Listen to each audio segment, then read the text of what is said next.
In August of 1849, in the swamps of southern Georgia, an enslaved man named Eli Booker did something no white man in that county ever dared to speak of again. He walked barefoot into a cypress marsh at dusk, and came back alone at dawn. When he returned, his body was torn open in 7 places, his left arm hung useless at his side, and wrapped around his shoulders was the crushed, mud-caked body of a girl no older than 9. Behind him, dragged through black water and broken reeds, lay something that weighed more than a horse. A serpent. Witnesses would later argue over its size. Some said 30 feet. Others said longer than a river skiff. One man swore its head was wider than a barrel. By the end of that week, 3 white men were dead, 1 plantation was burned to the ground, and Eli Booker was placed in chains so heavy they bowed the wagon axle carrying him. The white society of Lowndes County, Georgia was scandalized, not because a child had been taken into the swamp, but because an enslaved man had survived what no master believed possible. What they did not understand was this. Eli Booker had been preparing for that night since the day he was born. By October, the official records would claim the girl had wandered off. By December, Eli Booker would be erased from every ledger in the county. And by spring, men would begin to whisper that something still moved in the marsh at night, something that remembered screams. What really happened in that swamp? Why did Eli Booker step forward when no one else would? And what did he do in the darkness that terrified every man who saw the aftermath? Before we uncover the disturbing truth, subscribe, hit that notification bell, and comment your state below. Now, let me take you back to where it all began. The land in southern Georgia did not forgive mistakes. In the summer of 1849, the low country between the Alapaha River and the Florida line lay soaked in heat so thick it felt chewable. Spanish moss sagged from live oaks like funeral cloth, heavy with moisture and rot. The ground itself breathed, exhaling swamp gas, decay, and the sweet-sour smell of things that had died badly and never fully disappeared. White men called it unproductive land. Enslaved people knew better. They knew the marshes remembered. Lowndes County sat at the edge of civilization's confidence. Cotton fields ended abruptly as if cut off by an unseen blade, giving way to blackwater swamps that swallowed roads, livestock, and occasionally people.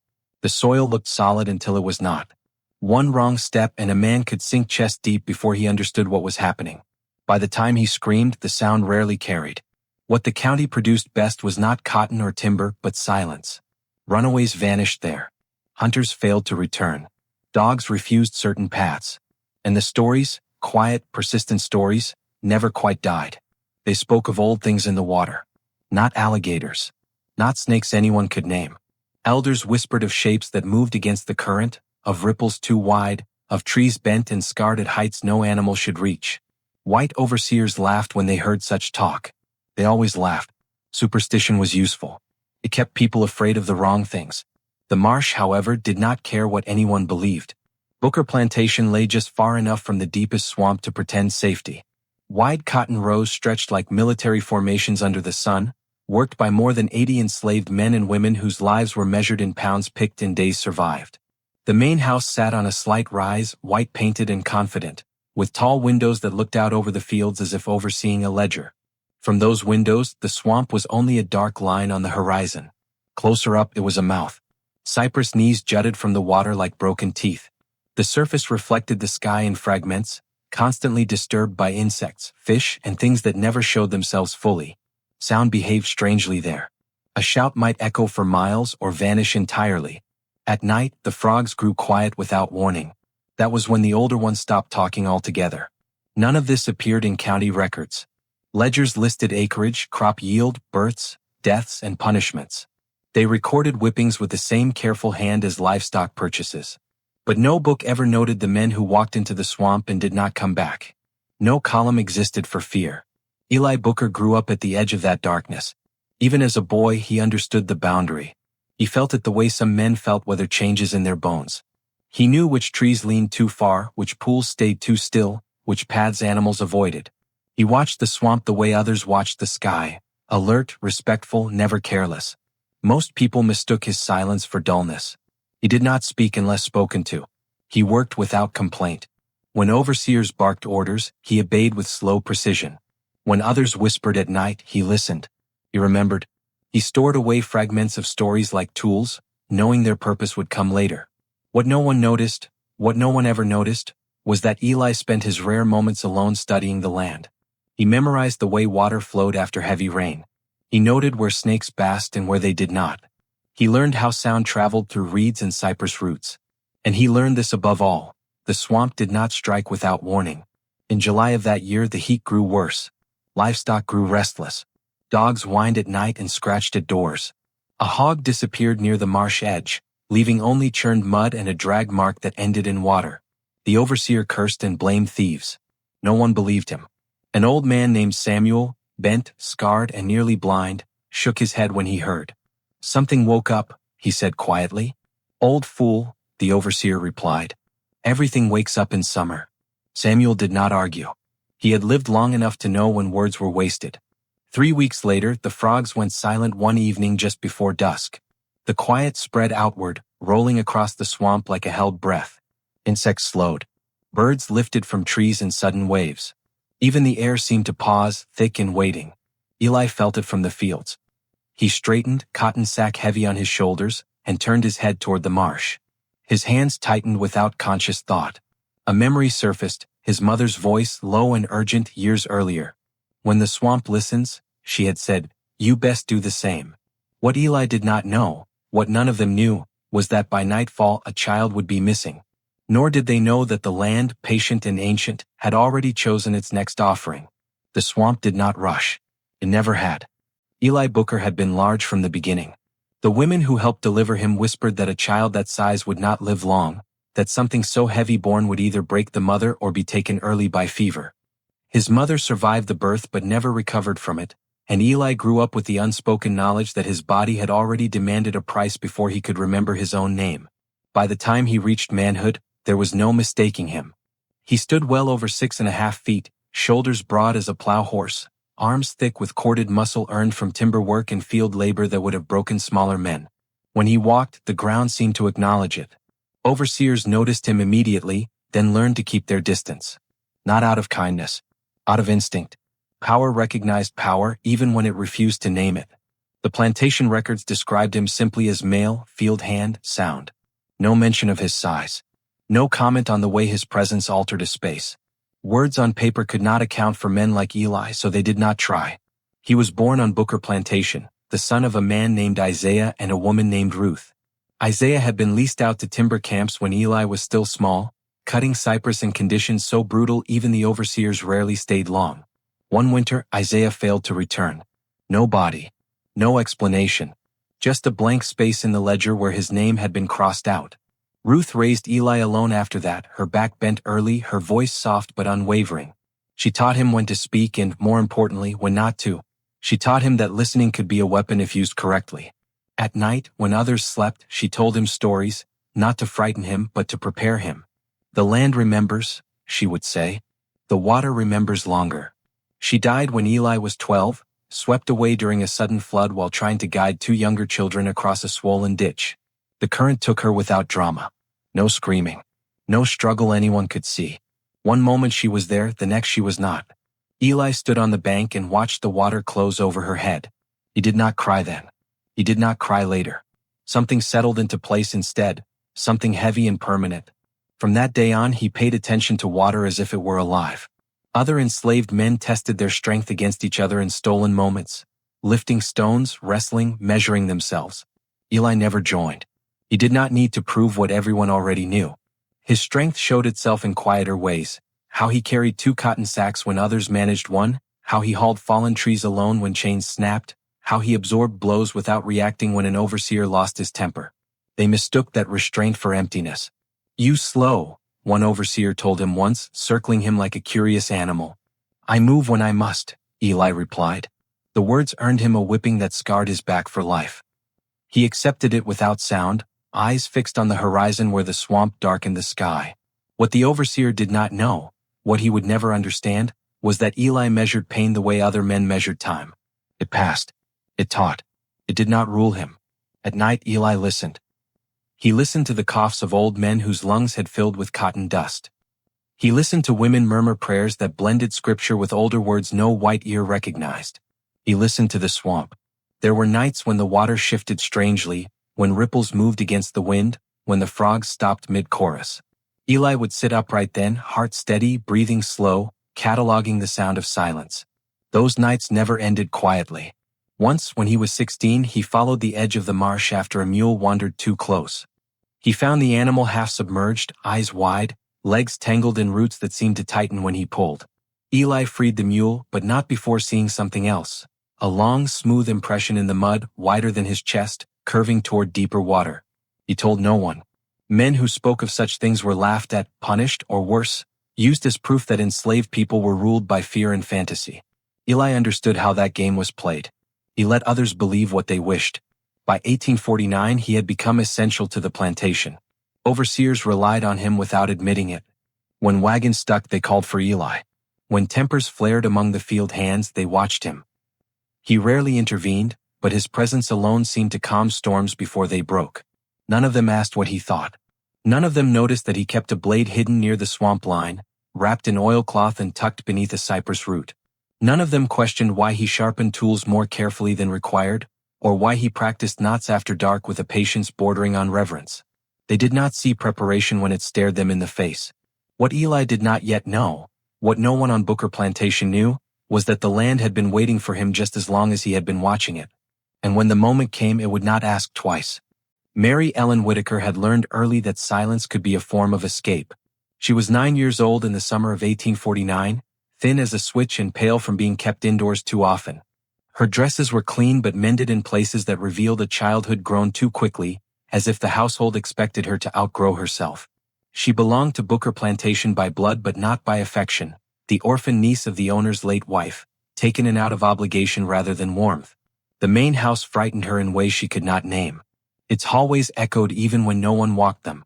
Portraits of dead relatives watched with eyes that seemed to follow her from room to room. The adults spoke in lowered voices that stopped whenever she entered, then resumed after she left, altered just enough to remind her she was not meant to hear everything. So she learned to listen from doorways, from stair landings, from behind curtains heavy with dust. She learned, too, that the land outside felt different. The fields were loud with labor and pain, a noise that pressed against her ears and made her stomach twist. But beyond them, past the last cotton rows and the rough fence that pretended to be a boundary, lay the swamp. The adults spoke of it rarely and never kindly, but their warnings were vague, unfocused, as if they feared naming something too clearly. "Do not go near the marsh," her uncle told her once, his tone bored rather than concerned. "It is filthy. You will ruin your shoes." That was all. No stories. No reasons. No real fear. Mary Ellen had grown up reading books where dangers announced themselves loudly, wolves that howled, villains who shouted, storms that gathered with obvious intent. The swamp did none of that. It waited quietly, and in its quiet she sensed not menace but invitation. She began slipping away in small increments. At first, she only went as far as the fence line, watching the enslaved workers from a distance, curious about the songs they hummed under their breath. Then she ventured closer to the trees, careful to stay where the ground felt firm. She learned which insects bit and which did not, which birds fled at the slightest movement and which observed her with unsettling patience. The swamp did not scare her, fascinated her. There was a place where the land dipped gently, where the water came close enough to touch without swallowing the ground entirely. Cypress roots rose there like wooden arches, and the water beneath them was dark but still, reflecting the sky in broken pieces. Mary Ellen liked to sit there and imagine the world beneath the surface. Fish, turtles, secret paths no one else could see. She did not know she was being watched. Eli Booker noticed her the first time she strayed too close. He was repairing a broken fence post when he saw movement near the marsh, a flash of white cloth where no one should have been. He straightened slowly, careful not to draw attention, and followed the line of her gaze. When he realized it was a child, that child, his chest tightened. Children did not belong near the swamp. He had seen too much to believe otherwise. He considered calling out to her, but something stopped him. The distance between them was more than physical. A shout from him would not sound like concern. It would sound like a threat. He watched instead, alert, cataloging her habits the way he did everything else. She came back again 2 days later. And again the week after that. Always in the afternoon when the heat drove most people indoors. Always alone. Always staying just long enough to feel brave before retreating. Eli noticed other things too. The dogs avoided that stretch of land now. Birds no longer nested as close to the water. The frogs went quiet earlier each evening. Once Mary Ellen laughed, a small, sharp sound of delight, as something splashed beneath the surface near her feet. Eli flinched before he could stop himself. His hand tightened around the fence rail until the wood creaked. He moved closer then, positioning himself where he could intervene if needed. He did not know how he would do it. He only knew he could not look away. They spoke for the first time that afternoon. "You should not be here." Mary Ellen startled, turning toward him with wide eyes. She had not noticed him approach, and the realization embarrassed her more than it frightened her. "I was only looking," she said. "I was careful." Eli studied her face, the confidence edged with loneliness, the way her gaze flicked toward the water even as she spoke. He chose his words slowly. "The land does not care how careful you are." She frowned. "It is only water." "No," he replied. "It is not." Something in his voice unsettled her. She hesitated, then nodded, standing and brushing dirt from her dress. "I will go back," she said, though she did not sound convinced.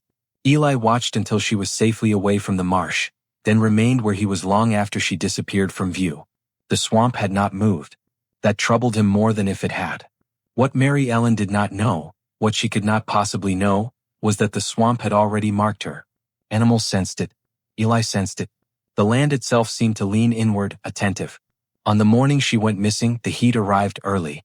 The sky clouded over without promise of rain, trapping the air beneath it. Mary Ellen slipped away after breakfast, unnoticed amid the household's quiet routines. She wore her blue dress that day. She carried nothing with her. By the time anyone realized she was gone, the frogs had already fallen silent. And the swamp, patient and ancient, opened its mouth. The disappearance did not announce itself with bells or shouting. It arrived the way most truths did on Booker Plantation, quietly, through absence. Mary Ellen's chair sat empty at the midday table. Her plate cooled untouched. A servant was sent upstairs, then another. Dresses were found folded neatly. Shoes remained by the door. No note. No sign of struggle. The house absorbed the discovery without emotion, as if it had always expected this moment. Her uncle's irritation came first, not fear. "She wanders," he said, waving a hand. "Always has. She will come back when she is hungry." But hunger did not bring her back. An hour passed. Then two. The sun climbed higher, pressing down on the land until even the cicadas sounded strained. By the time the overseer was summoned from the fields, unease had begun to spread, thin but persistent. "She is not with the women?" "No, sir." "Not in the yard?" "No, sir." The question no one asked, where else would she be, hung in the air like smoke. It was Samuel who finally spoke it. "The marsh," he said. The overseer laughed, sharp and dismissive.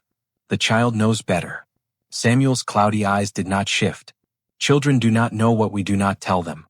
The overseer's smile faded. He turned slowly, scanning the assembled faces. Enslaved men and women stood in loose lines, heads lowered, eyes alert. Fear moved among them in subtle ways. Tightened shoulders, shallow breaths, glances toward the dark line of trees at the edge of the fields. "Anyone see her go that way?" the overseer demanded. Silence answered. Eli stood near the back, hands folded loosely in front of him. He had known this moment was coming. The certainty settled over him not as panic, but as recognition. "She goes there," he said. Every head turned. The overseer stared, incredulous. "You speak when spoken to." Eli did not lower his gaze. "She goes there often." A murmur rippled through the group. The overseer's face darkened. "You knew this and said nothing?" "She was not my child to command," Eli replied. "I warned her." That was true. It was also not enough. The first search party formed reluctantly. 4 white men with rifles and dogs, joined by 2 enslaved trackers who moved carefully, eyes scanning the ground rather than the trees. The dogs strained against their leashes until they reached the marsh edge, then stopped dead. They whined. They pulled back. One sat down and refused to move. "Useless beasts," one man muttered, striking a dog across the flank. It yelped but did not advance. The trackers exchanged glances. "There," one said quietly, pointing to the mud. "Drag marks." The overseer knelt, examining the disturbed earth. His confidence wavered as he traced the impression with his finger. It was wide. Too wide. "Something pulled her?" he asked. "Something carried," the tracker corrected. The men laughed again, louder this time, as if volume could restore order. "A bear then," one suggested. "Panther," said another. "Anything but what you are thinking," the overseer snapped. But the trackers were already shaking their heads. The marks led into the water and disappeared. That was when the older ones began to speak. Not loudly. Not all at once. Their words slipped into the air like smoke, curling around the edges of the men's certainty. Water that still ain't safe. Old things down there. My grandmother saw one long ago. Snakes do not grow like that. The overseer turned on them. Enough. You fill your heads with nonsense and expect me to listen? Samuel stepped forward then, leaning heavily on his stick. I buried 2 sons who went into that swamp, he said. I never found their bones. The overseer opened his mouth to respond, then closed it again. Something in Samuel's voice, steady, unyielding, cut through his anger. We will search, the overseer said finally. But not after dark. A pause followed. And if we do not find her? One man asked. The overseer looked toward the marsh. The trees seemed closer now, their shadows stretching toward the fields. Then we do what we always do, he said. We wait. Waiting had never saved anyone. As the sun dipped lower, the searchers retreated. The swamp grew louder as night approached, insects reclaiming the air, birds settling uneasily into their roosts. The water reflected the darkening sky without a ripple. Eli watched it all with mounting tension. He knew the signs they ignored. The dog's refusal. The silence of frogs. The way the water swallowed tracks without disturbance. He approached the overseer just as the men were preparing to disperse. I will go, Eli said. The overseer turned slowly, disbelief written plainly across his face. You will do nothing of the sort. I know the land. You know your place, the overseer snapped. And it is not playing hero. Eli's jaw tightened. She will not last the night. The words landed heavily. Do not presume. She is alive, Eli interrupted. Still. Silence followed. Even the insects seemed to pause. How could you know that? The overseer asked. Eli did not answer. He could not explain what he felt without sounding mad. He only knew the truth of it in his bones. You let me go, he said quietly, or you find her dead. The overseer stared at him for a long moment, weighing authority against fear. Around them, the enslaved people watched without appearing to watch. Hope flickered dangerously close to the surface. Chain him if he runs, one man muttered. Shoot him if he tries to flee, said another. Eli heard it all. What they did not know, what they would soon learn, was that the swamp did not belong to them. And tonight it would demand payment. Dusk arrived without mercy. The sun slid behind the tree line like a coin dropped into dark water, and the heat did not leave with it. It clung to skin, soaked into clothes, and turned every breath into an effort. Lanterns were lit along the yard, their flames wavering as if uncertain they should exist at all. No one screamed at first. Mary Ellen's absence expanded instead, filling rooms and conversations, stretching thin the patience of men who had never learned how to wait.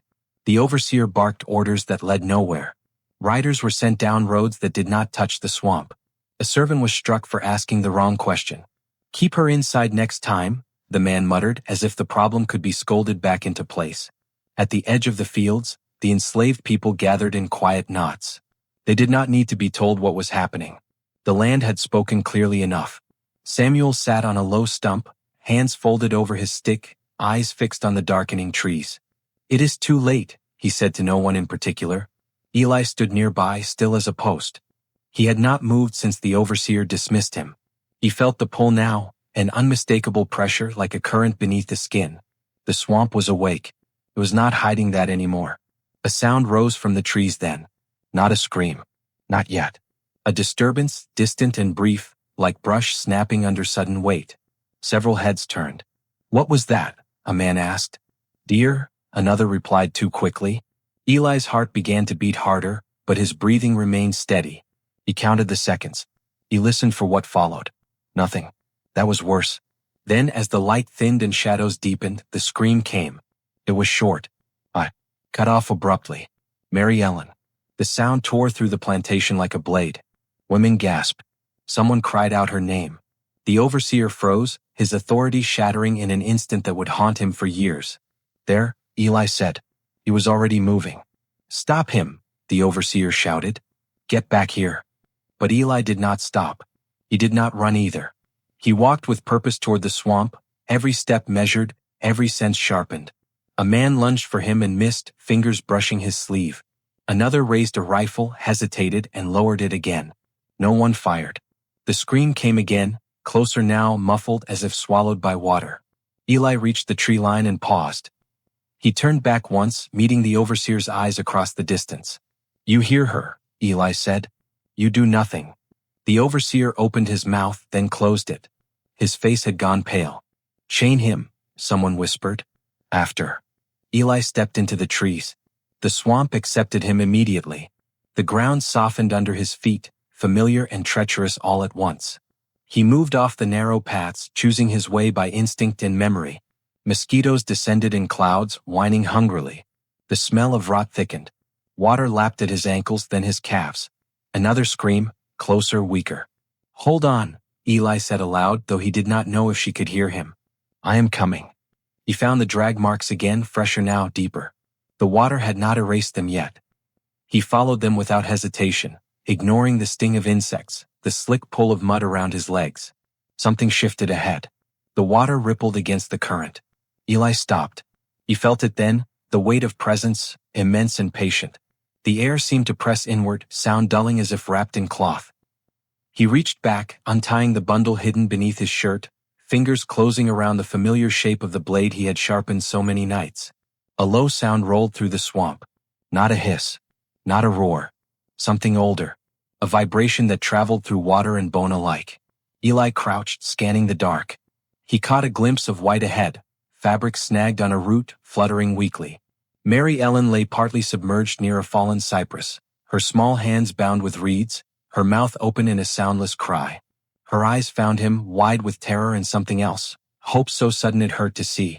Behind her, the water bulged. Eli moved without thinking. He splashed forward, shouting, drawing attention to himself. The water exploded as something massive surged upward, displacing it in waves that slapped against trees. A length of dark muscle broke the surface, thick as a man's torso, slick with mud and algae. The serpent rose. Its body coiled with terrifying ease, scales catching the faint lantern light filtering through the trees. Its head followed, broad and heavy, eyes low and ancient, fixed on Eli with an attention that chilled him more than fear ever had. For a heartbeat, everything stilled. Then the swamp erupted. Eli lunged for the girl, cutting at the reeds binding her wrists as the serpent struck. Water and mud sprayed. The impact knocked him sideways, pain flaring across his shoulder as something slammed into him with crushing force. He did not let go of the blade. What they did not know, what the men waiting beyond the trees could not imagine, was that this was not a moment of chance. It was a meeting long overdue, and it would not end quietly. The first strike sent Eli under. Cold, foul water closed over his head, thick with silt and rot, forcing the breath from his lungs in a violent rush. He tumbled end over end, disoriented, the world reduced to pressure and darkness. Something massive brushed past him, smooth, unyielding, and the current spun wildly as the creature recoiled. Eli fought his way upward, breaking the surface with a gasp that burned his chest. He sucked in air laced with decay and lifted his head just in time to see the serpent coil again, its body looping with an intelligence that did not hurry. Mary Ellen screamed once more, the sound breaking into sobs when Eli grabbed her shoulders and pulled her closer. "Quiet," he whispered urgently. "Hold to me." Her hands clutched his shirt with desperate strength.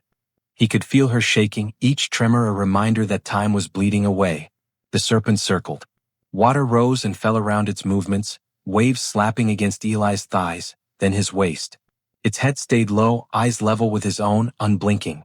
Eli had hunted animals before, deer, boar, even alligator, but this was different. There was no panic in it, no hunger he could read, only attention. It struck again. The force of it knocked Eli backward into the cypress roots. Pain exploded along his spine as would bit into flesh. He shielded the girl instinctively, twisting so the blow landed on his shoulder instead. Something tore. Warmth spread beneath his skin. The blade flashed. Eli drove it downward with all the strength he had left, burying it into the creature's flesh just behind the jaw. The resistance was shocking, like stabbing into living rope. The serpent recoiled, thrashing, water erupting around them in a frenzy of sound and motion. Eli did not pull the blade free. He rode the recoil, clinging, boots slipping in mud, arms screaming in protest. The serpent's body writhed, coils tightening and loosening, crushing roots and snapping saplings with casual violence. The swamp roared back to life. Frogs leapt blindly. Birds exploded from branches overhead.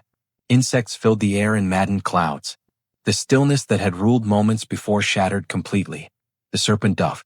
Eli was dragged under again, this time deeper. The pressure increased instantly, ears ringing, vision narrowing. He wrapped one arm around Mary Ellen and held her above the waterline as long as he could before the current tore her from his grasp. "No," he bellowed, the sound swallowed immediately.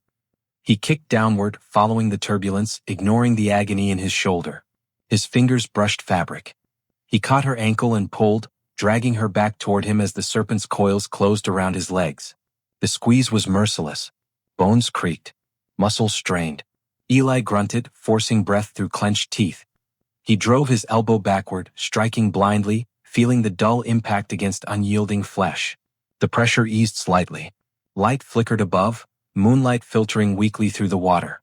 Eli pushed upward with everything he had left, breaking the surface in a spray of mud and gasping air. Mary Ellen coughed violently, clinging to him. "Breathe," he urged, voice raw. "You breathe." The serpent surged again, enraged now. Its head broke the surface inches from Eli's face, jaws opening wide enough to swallow his head whole. Rows of curved teeth glistened, each one designed to hold, not cut. The smell of it, ancient, fetid, filled his senses. Eli did not retreat. He shoved Mary Ellen behind him and braced himself against a cypress root, planting his feet in the sucking mud. He raised the blade, both hands gripping the handle despite the blood slicking his palms. "You want me?" he said hoarsely. "Take me." The serpent struck. Eli met it head-on, plunging the blade deep into the roof of its mouth. The impact jarred his arms to the shoulder. Pain flared white-hot, but he held on, driving the blade again and again as the creature thrashed. The world narrowed to motion and resistance. Mud filled his mouth. Water burned his eyes. The serpent's coils slammed against him, wrapping around his torso, tightening with crushing inevitability. He felt something crack in his ribs and tasted blood. Still, he did not release the blade. With a final, desperate surge, Eli twisted, forcing the blade sideways. The serpent convulsed, its movements growing erratic, strength bleeding away into violent spasms. The coils loosened, then fell slack. The water stilled. For a long moment, Eli remained where he was, chest heaving, arms shaking uncontrollably. The swamp seemed to watch, silent once more. Mary Ellen sobbed against him, small hands clutching his torn shirt. "It is over," he whispered, though he did not yet believe it himself. The serpent's body floated partially to the surface, its immense length stretching through the water like a fallen tree. It did not move. Eli did not celebrate. He knew better than to trust the swamp too quickly. What he did not know, what he could not have known, was that the true danger had only just begun. Because the land remembers violence. And it always demands a second price. Eli waited. He stayed pressed against the cypress root, breath coming in ragged pulls, the water lapping softly against his chest. Every muscle trembled with exhaustion and pain pulsed through his body in waves, but he did not move. He had learned early that the swamp punished impatience. Mary Ellen clung to him, her small body shaking violently now that the shock had cracked. She buried her face against his shoulder, muffling her sobs, fingers tangled in the torn fabric of his shirt as if he were the last solid thing left in the world. "It is finished," she whispered, not as a statement but as a question. Eli did not answer. The serpent lay motionless a few yards away, its massive body half submerged, coils drifting like fallen ropes. Moonlight slid along its scales, revealing scars, old ones, deep and healed. This was not its first battle. It had lived long enough to remember others. Eli's grip tightened on the blade. Slowly, deliberately, he shifted his weight. The water rippled outward, small concentric circles that spread and vanished. Nothing responded. No sudden surge. No tightening coils. He reached down and tested the serpent with the tip of the blade, prodding the thick flesh near its neck. The body rolled slightly. Still nothing. Only then did Eli allow himself to breathe a little deeper. He gathered Mary Ellen against him and stood, every movement deliberate, muscles protesting violently. Blood streamed down his left arm, dripping into the water in slow, dark threads that dispersed almost immediately. "We must go," he said. The girl nodded numbly. Eli began the long, brutal work of pulling the serpent's head toward firmer ground. He did not know why he did it, not fully. Some instinct told him that leaving it there, half-hidden, would invite questions no one should ask. Another part of him knew the truth would not be believed unless it was dragged into the light. The body resisted him even in death. It took everything he had left to haul the creature through the shallows, its weight sinking deeper with every foot. The swamp seemed reluctant to release it, roots catching, mud sucking greedily at its scales. Eli slipped twice, nearly losing his footing entirely, but he did not let go. Mary Ellen stayed close, holding onto his belt, her small steps careful and uncertain. They had made it only a few yards when the water moved again. Not violently. Not suddenly. Just enough. Eli froze. The serpent's tail twitched. Mary Ellen gasped, her grip tightening painfully. No, Eli breathed. The body shuddered, a massive tremor running along its length. Water frothed. The head lifted slightly, jaws parting in a slow, terrible motion that spoke of instinct rather than intent. It was not dead. Not yet. The swamp seemed to lean inward, attentive once more. Insects quieted. The air grew heavy, oppressive, as if the land itself were holding its breath. Eli did not retreat. He stepped forward instead, planting his feet, ignoring the scream of his injured arm. He raised the blade high, both hands locked around the handle, and brought it down with everything he had left. The steel drove through scale, muscle, and bone with a sickening finality. Eli felt the resistance give way beneath him, felt the blade strike something solid and stop. He leaned into it, forcing it deeper, his face contorted with effort and pain. The serpent convulsed violently, thrashing in its death agony. Its tail whipped through the water, snapping saplings, sending mud and debris flying. Eli rode the movement, holding fast, teeth clenched, vision blurring. Then stillness. Not the deceptive quiet of before. True stillness. The serpent's head sagged, jaws slack, eyes glassy and unfocused. Its body went heavy, lifeless, an immense weight no longer animated by purpose or patience. The swamp exhaled. Sound crept back in slowly, the tentative buzz of insects, the distant call of a night bird testing the air. The world resumed its shape. Eli collapsed to his knees. He did not remember letting go of the blade. He did not remember lowering Mary Ellen to the ground. He only knew the pain had finally caught up with him, flooding his senses until everything else receded. Mary Ellen knelt beside him, hands hovering uncertainly over his wounds. "You are bleeding," she said, voice small and frightened. "Yes," Eli replied faintly. "But I am still here." She nodded, accepting this as enough. They stayed there for a long moment, the dead serpent between them and the water, its massive form a barrier as much as a trophy. Eli knew the return would be harder than the fight. He knew men would not greet them with gratitude or understanding. He knew, too, that nothing would ever be the same again. When he finally stood, he did so slowly, every movement measured. He lifted Mary Ellen onto his uninjured side and began the long walk back toward the faint glow of lantern light filtering through the trees. Behind them, the swamp closed in. It accepted the blood. It accepted the death. But it did not forget. What waited beyond the trees would prove, soon enough, that surviving the swamp was only the beginning. They reached the tree line just before dawn. The lanterns were still burning in the yard, their light dulled by mist and fatigue. Men stood where Eli had left them hours earlier, rifles resting uselessly at their sides, faces drawn and hollow with the kind of fear that comes from waiting without answers. No one spoke. They were listening, still hoping, still dreading. The first man to see him did not shout. He stared. Out of the trees came a shape that did not make sense at first glance.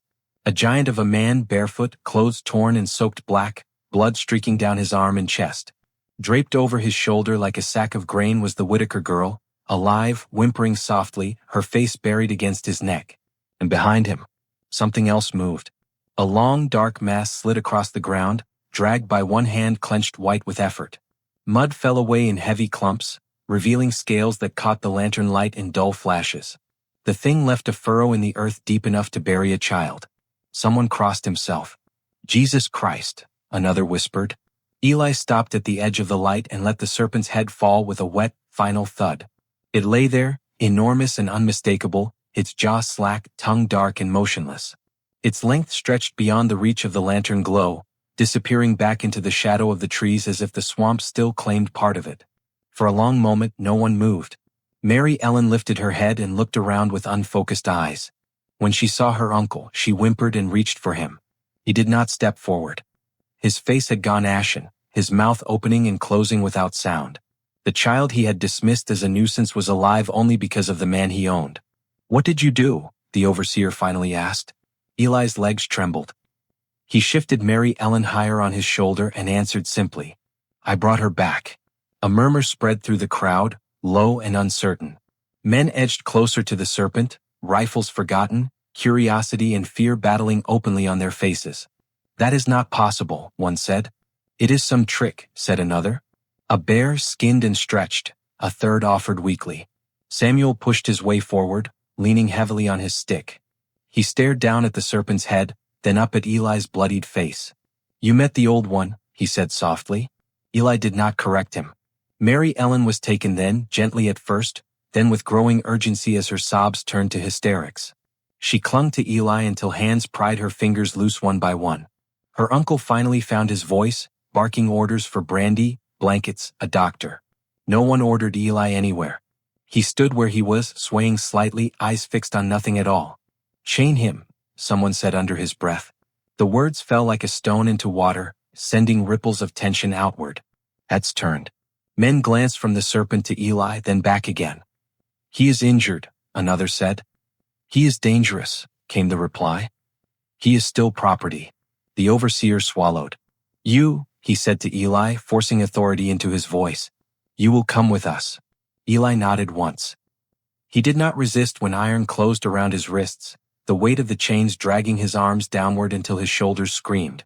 He did not protest when they bound his ankles too, making movements slow and deliberate. His eyes never left the serpent. "What do we do with that?" a man asked, gesturing toward the body. The overseer hesitated. He understood, dimly, that the thing lying in the yard was a problem no ledger could solve. "Burn it," he said finally. "At first light." They did not wait for morning. By the time the sky began to pale, the serpent was aflame at the edge of the fields, its body resisting even fire, scales cracking and popping as smoke rose thick and oily into the air. The smell carried far, sweet, foul, unforgettable. Eli watched from the ground where they had forced him to sit, chains biting into his wrists.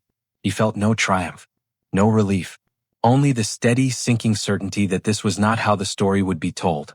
By mid-morning, rumors had already begun to spread. That the girl had been found wandering alone. That Eli had followed tracks like an animal. That the serpent was no more than an oversized snake, exaggerated by fear. By nightfall, the truth would be smaller still. What no one could explain, what frightened them far more than the beast, was Eli himself. A man who had entered the swamp alone and returned alive. A man who had done what they could not. Power did not forgive that kind of reminder.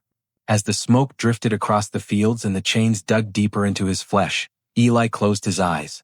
He knew the next battle would not be fought in water or mud.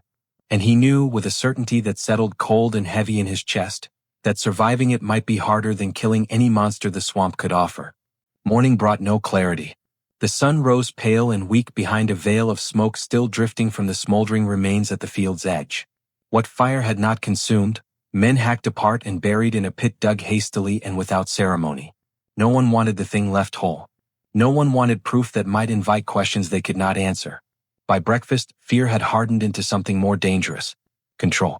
Eli sat beneath the oak near the quarters, wrists chained to a low iron stake driven deep into the ground. Blood had dried dark along his arm and chest, stiffening his clothes. His shoulder throbbed in slow, grinding waves. He remained upright through it all, head lifted, eyes open.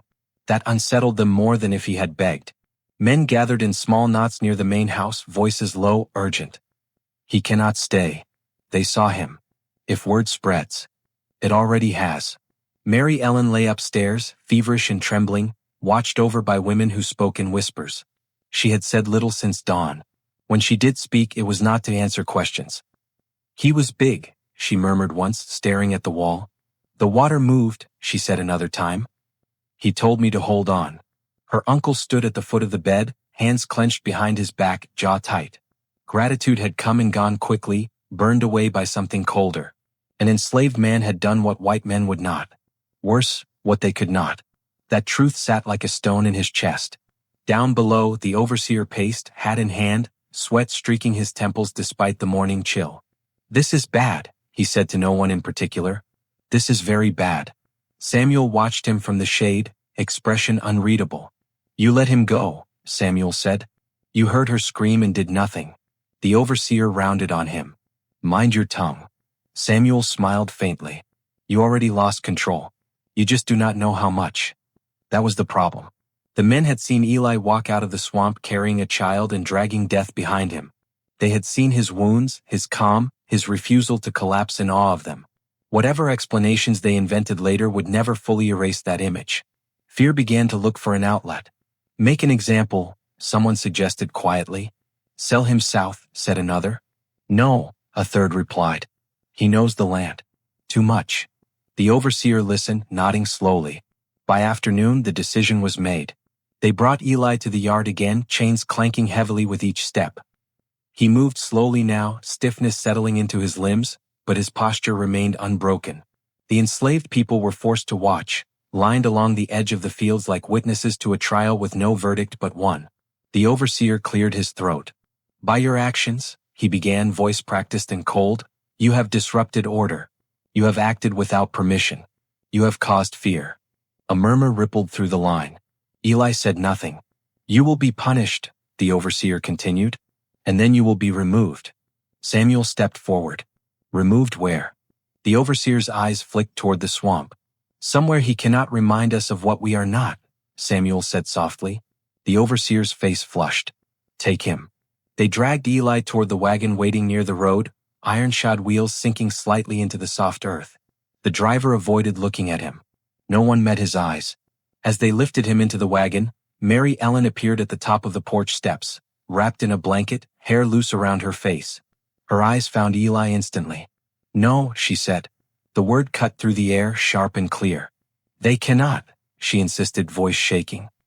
He saved me. Her uncle moved quickly, placing a hand on her shoulder. Go inside. She resisted. He saved me. Eli looked at her then, truly looked at her, and shook his head once. A small gesture. A final instruction. Be quiet. What? She froze, confusion and fear warring on her face. Her uncle seized the moment, ushering her back into the house and shutting the door firmly behind her. The wagon lurched forward. As it rolled away, smoke still hanging over the fields, Samuel bowed his head. Others followed suit, a silent gesture of respect that went unnoticed by the men in charge. The road led toward the swamp. Not into it but close enough. They stopped where the trees grew thickest, where the ground softened and the air grew heavy with damp and decay. The driver jumped down quickly, avoiding the place where the serpent had emerged hours earlier. Unchain him, the overseer ordered. The man hesitated. Here? Yes, the overseer snapped. Here. The chains fell away, hitting the ground with a dull clang. Eli stood slowly, testing his weight. He looked at the men gathered around him, rifles ready, faces tight with unease. You leave now, the overseer said. If you return, you will be shot. Eli nodded once. He turned toward the trees. No one stopped him. He walked into the swamp without looking back, his large frame swallowed quickly by shadow and hanging moss. The trees closed behind him, branches shifting softly as if making room. The men waited for a long time, listening. They never heard a sound. Years later they would say he drowned, or was eaten, or lost himself in madness. None of those explanations ever fully settled. Because sometimes, on quiet nights, the frogs went silent again, and the water moved against the current. By the following week, the story had already changed. It changed first in small ways, the way lies always do. Softened edges, missing details, words replaced with others that felt safer to repeat. Mary Ellen Whitaker had wandered from the house. She had been found near the marsh, frightened but unharmed. An enslaved man had assisted in locating her. Nothing more. The serpent was never mentioned. What had burned at the edge of the fields became, in official memory, nothing more than refuse. A pile of brush.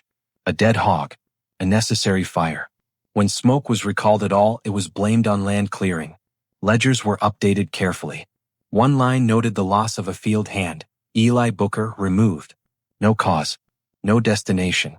No date of death. Just absence rendered official by ink. That was how men like Eli disappeared, not with violence but with silence.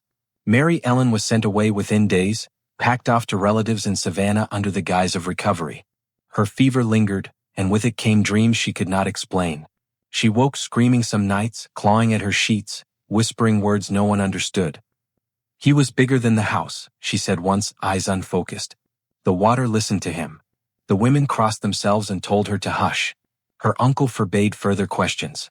Children imagine things, he told visitors. Trauma exaggerates. He spoke with the authority of a man who needed that to be true. On Booker Plantation, order returned quickly on the surface. Cotton was picked. Whips cracked. Songs resumed, subdued and careful. But beneath the routines, something had shifted. The enslaved people avoided the swamp more than ever, yet they watched it too, listening, waiting. Samuel lived only another year. When he died, they found something wrapped in oilcloth beneath his bed. A blade, carefully sharpened, its handle worn smooth by hands much larger than his own. No one admitted knowing how it came to be there. No one dared throw it away. Time moved forward, relentless and indifferent. The Civil War came and went. Emancipation followed, uneven and bitter. Booker Plantation fractured and eventually fell into ruin, its fields reclaimed by scrub and pine. The swamp crept closer, reclaiming fence lines and roads with patient inevitability. And the stories persisted. Hunters spoke of finding massive bones half buried in mud, too large to belong to any animal they recognized. Children dared each other to approach the marsh at night and swore they saw shapes moving beneath the surface, longer than boats, wider than logs. Some said Eli Booker had died in the swamp that night, his wounds too severe to survive. Others claimed he joined a hidden community deeper in the wetlands, living out his days beyond the reach of men who had tried to erase him. There were even whispers, quiet, careful whispers, that he became something else entirely. A guardian. A warning. A presence the swamp itself respected. No proof ever surfaced. That was how history preferred it. Years later, a local historian would uncover a fragment of correspondence. A letter mentioning the incident with the Whitaker child, and the extraordinary measures taken to preserve order. The letter ended abruptly, the rest of the page torn away. What had been written there no one could say. What remained was absence. A missing man. A buried truth. A land that remembered everything even when people did not.